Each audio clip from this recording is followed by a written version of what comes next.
নমস্কার বন্ধুরা, অকষ্ট কল্পনা ব্লগে সবাইকে স্বাগত জানাই। আজকে বৃহস্পতিবার, তাই আজকে গোপালকে ভোগ দেব। প্রত্যেক বৃহস্পতিবারই গোপালকে ভোগ দেই। অনেক দিনের ইচ্ছে ছিল আমার যে বৃহস্পতিবার করে গোপালকে ভোগ দেব, তো সেটা অনেক দিন পর পূরণ হয়েছে। এখন আমি প্রায় দেই, তো চেষ্টা করি গোপালকে দেওয়ার জন্য। তাই এখানে উপরে এসেছি রান্না করতে। এই জায়গাটাতে আমি রান্না করি ভোগের জন্য, কেননা এই চাতালটা বেশ বড় আছে আর এখানে আমিষের কোনো কিছু হয় না, তাই এখানে রান্না করতে ভালো লাগে আমার। এই যে আলুটা ভালো করে কষে নিচ্ছি, সয়াবিনটাও কষে নেব। এখানে ভালো করে সেদ্ধ করে নিয়েছি আগে থেকে। তো আপনারা দেখেই বুঝতে পারছেন যে কী রান্না হবে। চলুন দেখতে থাকুন। আর আজকে মেয়ে বাড়িতে আছে, স্কুলও ছুটি আছে, কেন কয়েকদিন পর পরীক্ষা আছে ওর। তাই ও আমাকে একটু হেল্প করে দিচ্ছে মাশরুম ছাড়াতে। ও মাশরুম খেতেও যেমন ভালোবাসে, ছাড়াতেও খুব ভালোবাসে। যখনই মাশরুম আসে ও আমাকে হেল্প করে দেয় ছাড়াতে। এখানে সয়াবিনটাকে কষে নিচ্ছি ভালো করে। এইভাবে কাঁচি দিয়ে মাশরুম কে ছাড়ায়? টেকনিক আছে। টেকনিক? কি টেকনিক দেখা? এটাতে এবং হালকা জেন্টলি করে ধরে ধরে যখন উঠে যাবে তখন এটাকে হাত দিয়ে মুড়িয়ে দেবে। তো 1 মাস সময় লাগবে ছাড়াতে এগুলো। আমার 2 মিনিটে 4টে ছাড়ানো হয়। আচ্ছা, কই দেখি। আমাকে মাশরুম ছাড়ানো শিখিয়ে দিল, কেমনভাবে ছাড়াতে হয় আমি জানি না। তো যাই হোক, এই দেখুন এই শিল নোড়াটা নিয়েছি, কারণ ভোগ রান্না করার জন্য মশলা বাটার খুব অসুবিধা হচ্ছিল, তাই এই ছোট্ট শিল নোড়াটা পেয়েছি। এটা আমার এত ভীষণ কাজে আসে যে বলবার নয়। ছোট্ট, তাই এখানে এটাকে পরিষ্কার করতেও সুবিধা, ধুয়ে মুছে রাখতেও খুব সুবিধা। এই দেখুন চারমগজ আর পোস্ত নিয়ে নিয়েছি, এটা বেটে নেব। এই যে শিল নোড়াটা দেখছেন, এটা আমার খুব কাজে লাগে। তো এটা পোস্ত ও চারমগজটা ভালো করে বেটে নেব। আমি যেটা রান্না করছি সেখানে তো অন্য কোনো মশলা তেমন পড়বে না।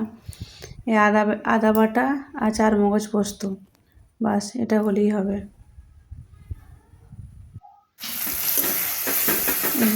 এখানে আদাটা ভালো করে, আদা আর টমেটোটা ভালো করে কষে নিচ্ছি।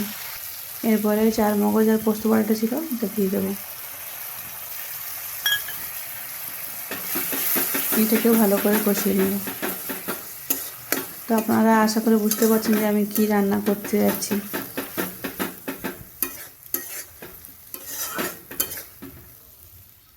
এখানে মাশরুম, আলু, পনির আর সয়াবিন, ওটাকেও ভালো করে কষিয়ে নিয়েছি। নিয়ে এবারে ওইটা যেটা কষিয়েছিলাম এটা এর মধ্যে দিয়ে দেবো।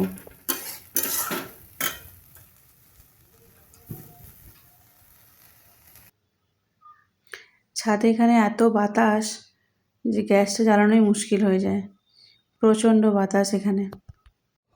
আমি গোপালের কাছে মানত করেছিলাম যে গোপাল যদি আমার সেই মানতটা পূরণ করে দেয়, তাহলে প্রত্যেক বৃহস্পতিবার আমি গোপালকে ভোগ দেব।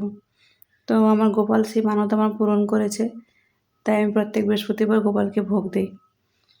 তাই আজকে বিরিয়ানি বানাচ্ছি গোপালের জন্য। রোজ রোজ ওই ভাজাভুজি দিয়ে খেতে গোপালেরও ভালো লাগে না, তাই আজকে ভাবলাম বিরিয়ানি বানাবো, ভেজ বিরিয়ানি। সঙ্গে রায়তা থাকবে আর স্যালাড থাকবে। আর এই ভেজ বিরিয়ানিটা গোপাল খেতে ভীষণ পছন্দ করে। মশলা প্রায় কষা হয়ে এসছে, আর ভাতটা আমি আগেই তৈরি করে নিয়েছিলাম। তো চলুন এবারে ওটা মিশিয়ে নিই। গ্যাসটা বন্ধ করে দিলাম। এই যে ভাতটা, আমার কাছে একটাই গোপাল ছিল।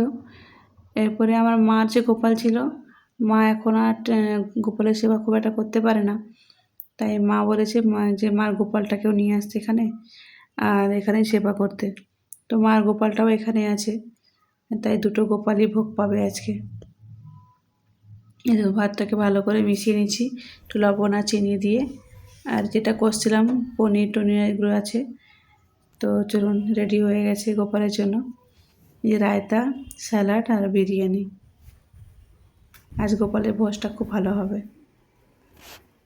চলুন নিয়ে যাই গোপালের জন্য।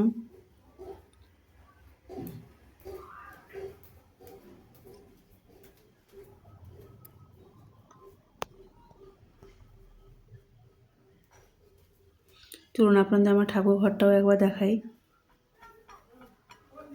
এই যে আমার ঠাকুর ঘর,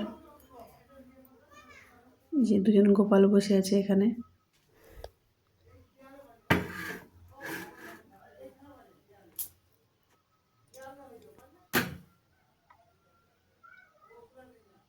তো সবাই ভালো থাকবেন, সুস্থ থাকবেন।